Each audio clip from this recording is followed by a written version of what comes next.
Welcome back, fifth graders. For the next 2 weeks, or week and a half or so, we will be finishing up our yearbook covers, and these are going to be for the weeks of January 18th, which is this week, and January 25th. And the lesson is due on Friday, January 29th. So I would really, if you haven't already sent me a complete colored in yearbook cover, if you could submit that by next Friday, the 29th. Most of you have sent me your rough draft.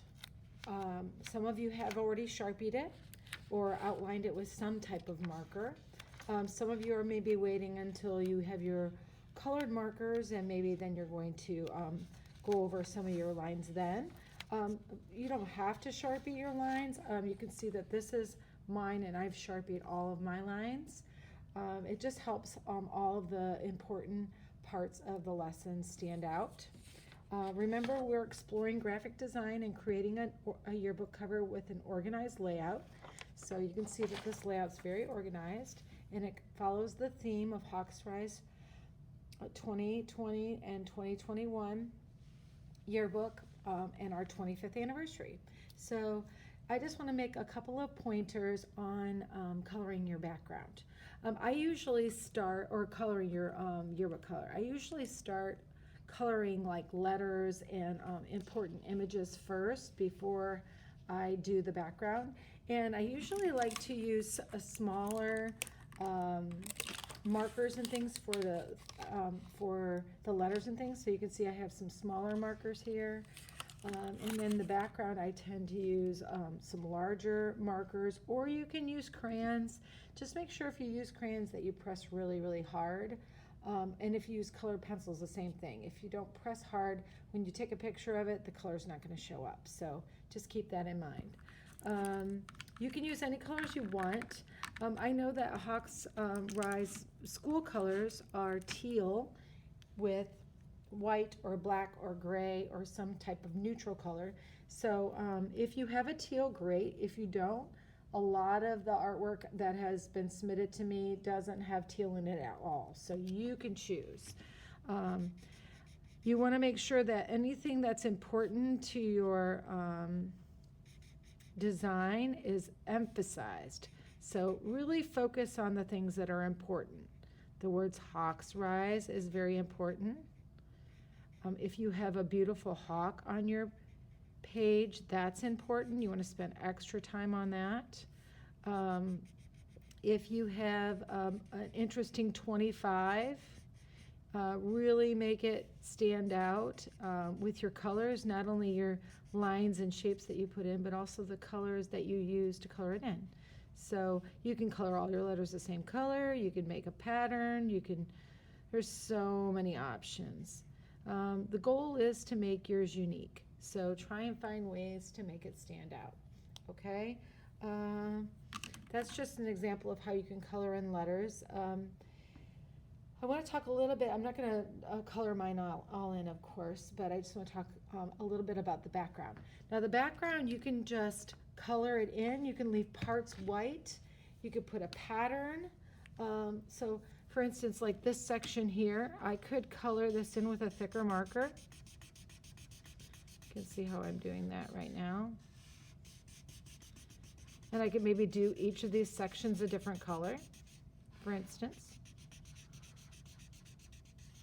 Or maybe I want to put a pattern in that section. So maybe I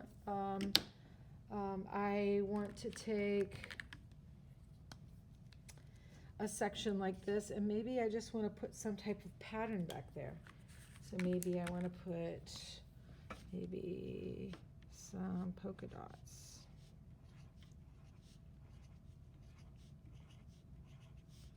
Maybe I'm going to color the polka dots a color.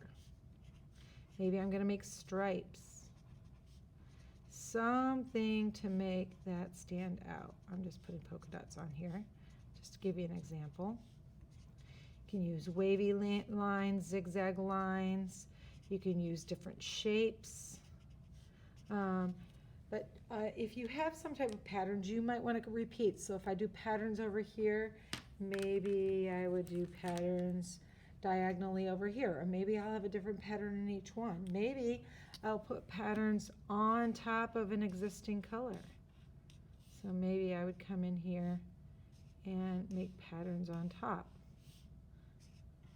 So I'm using my markers in a couple of different ways. All right. Borders, you can color a border. Maybe you just want to color it a solid color. So for instance, you're just coloring it a solid color like this.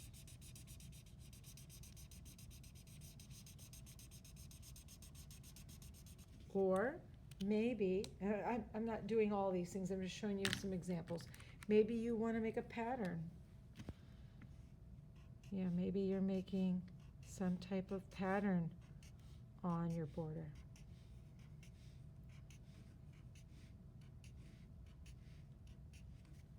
Okay, lots and lots of options of things that you can do.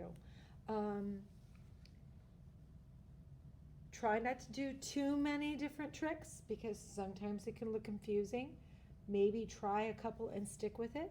Maybe you want to use a limited color scheme. So maybe you just want to pick, for instance, I've already used yellow and orange and teal and this little blue color.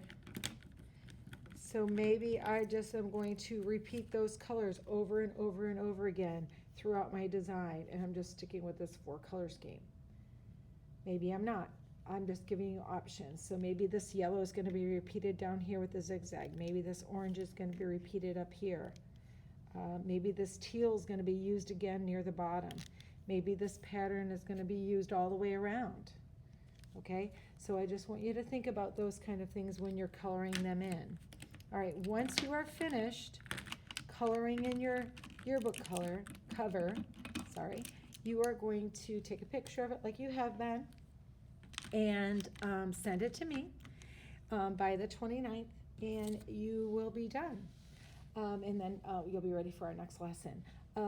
Just make sure, if you've already sent me the final all colored in and ready to go, if you could just send me an email saying, I don't want to make any more improvements. The picture I already sent you is totally fine. I'm done, good to go. That would be awesome too. All right. Can't wait to see all your beautiful yearbook covers. Bye.